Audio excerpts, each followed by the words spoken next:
महान जननायक महान स्वाधीनता संग्रामी राष्ट्रनायक पूर्वतन मुख्यमंत्री स्वर्गत विजयानंद पट्टनायक गतकाली 109तम जन्म जयंती पालन अवसर में जो ओडिशार संस्कृति परंपरा केवल विजु बाबू को ओडिशा रे भल पानुल समग्र भारत वर्ष न विश्व में परिचित थे।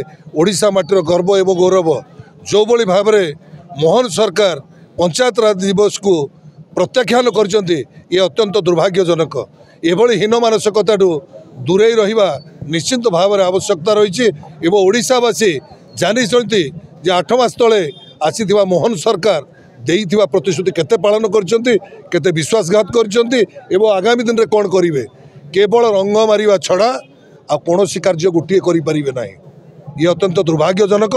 आमको मन को समस्त ओडिशावासी को पदाघात करिथिबारु कुठारघात करिथिबारु मैं दृढ़ निंदा करुछि।